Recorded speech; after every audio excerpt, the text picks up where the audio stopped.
These delicious and delicate meatballs, known as polpette al limone, are a classic in southern Italy.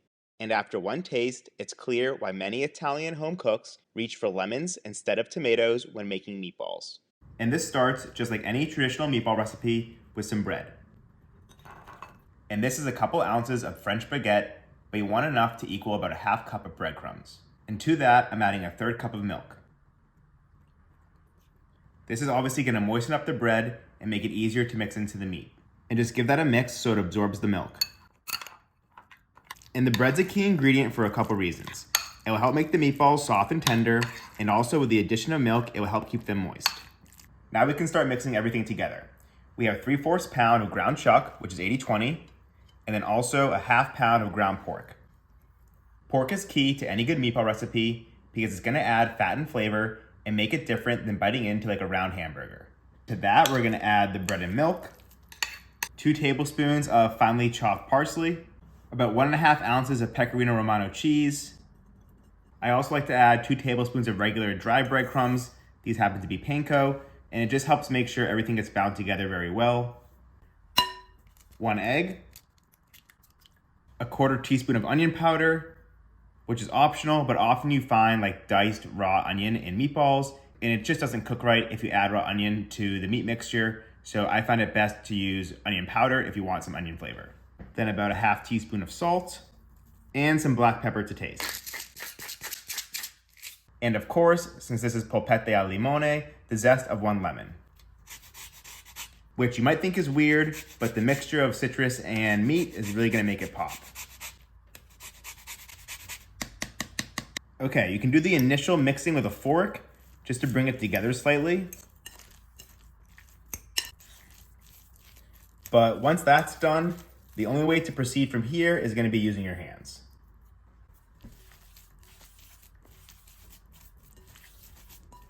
That's the only way to ensure that everything gets fully incorporated. But you also don't want to overmix because that can lead to a dense meatball. So once everything looks homogenous, you can stop. Time for the fun part. We're going to start rolling them into balls. So first, coat your hands in a little bit of oil. That'll help make it so the meat doesn't stick to your hands. And then just roll them in between the palm of your hands. And we want them to be about the size of a golf ball.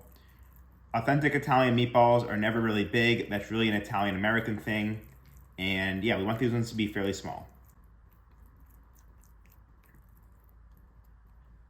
Sort of like that. So each one really is like a couple tablespoons of the mixture. And after every few, I like to re-oil my hands.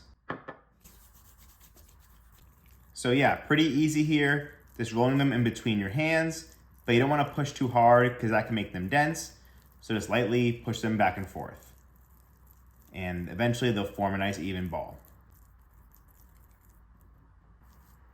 All right, and just continue on with the rest of the meatballs. All right, guys, and that's all she wrote. So we got about 15 meatballs here. They're not perfect, but more or less the size of a golf ball. Maybe a little bit bigger. So here I have a stainless steel pan on medium-low heat, and we'll just give that a few minutes to get hot. So I'm gonna start with about a tablespoon of oil. And this dish is traditionally cooked in a lot of butter, so that's 2 tablespoons of butter as well.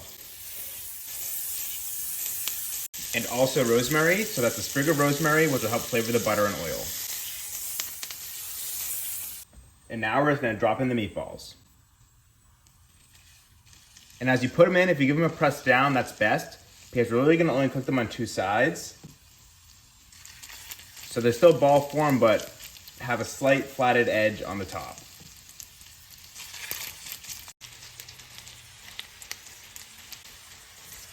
All right, give it a swirl around, make sure the oil gets everywhere. Now, don't touch them for about 5 minutes so they get a nice crust on the bottom, and then we'll flip them over and give them another 5 minutes on the second side. Okay, now after 5 minutes, they should unstick themselves from the pan. So with 2 spoons, just give them a flip over. And they're gonna be nice and golden brown like that.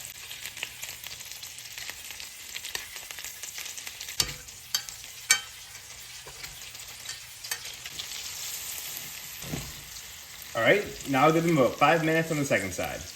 And if you want, you can baste it with some of the butter in the meantime. While the meatballs cook, we can juice the lemon that we zested earlier. And this will be added to the sauce. All right, so that's 5 minutes on the second side. So I'm just gonna give them one more baste. And then we're gonna put them on the plate to rest. And in the meantime, we'll make the sauce. Now the meatballs aren't fully cooked, but we're gonna add them back to the sauce to finish cooking later. So putting them back on the plate, and this is the plate that had the raw meatballs, but we're gonna add them back to the sauce later to fully cook. So it's okay for now. And the smell is really pretty great.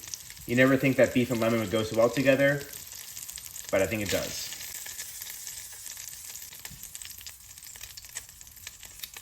And also you can take out the rosemary, it's done its job.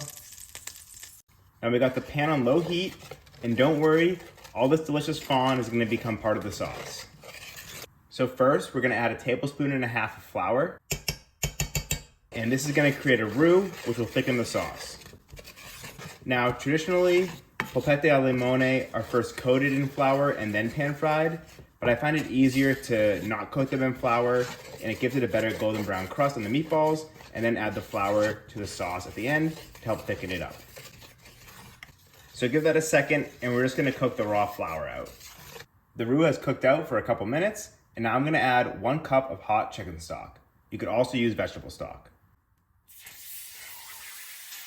And this is really gonna deglaze the pan.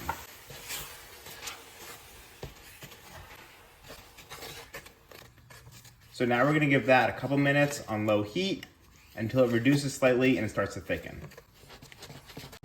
All right, and as that reduces, this is a good time to add a pinch of salt and pepper. Mix that in. And now, of course, the juice from the lemon.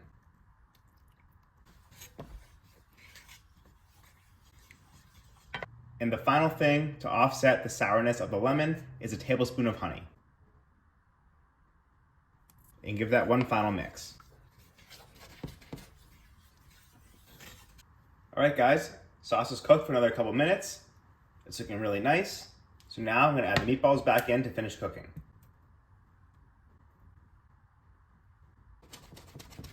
Now give them a flip around to coat in the sauce.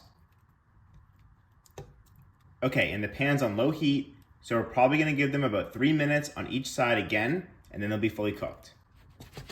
Okay, that's about 3 minutes on that side. So let's give them one last flip, 3 more minutes, and then they'll be done.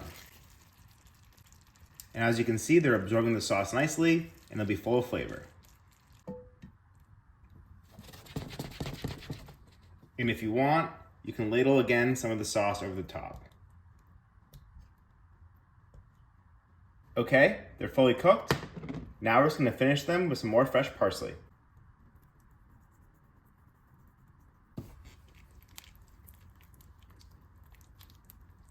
Okay, plate them up with some lemon slices, some extra sauce on top.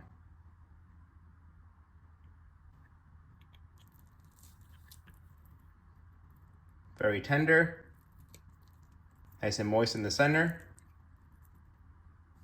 Salty, savory, packed with lemon flavor, a little bit sweet. I hope you guys try this one out. Thank you for watching.